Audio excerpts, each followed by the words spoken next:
करूया.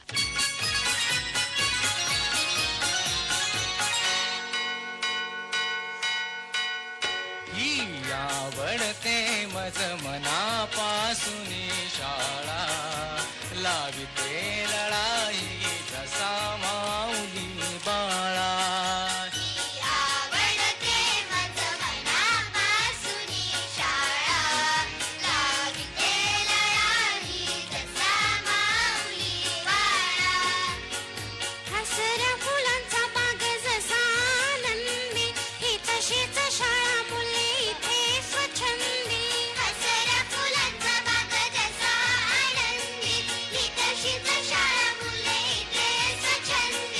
हसूनी हसवूनी खेळूनी सांगूनी गोष्टी आम्हास आमुचे गुरुजी शिक्षण देती.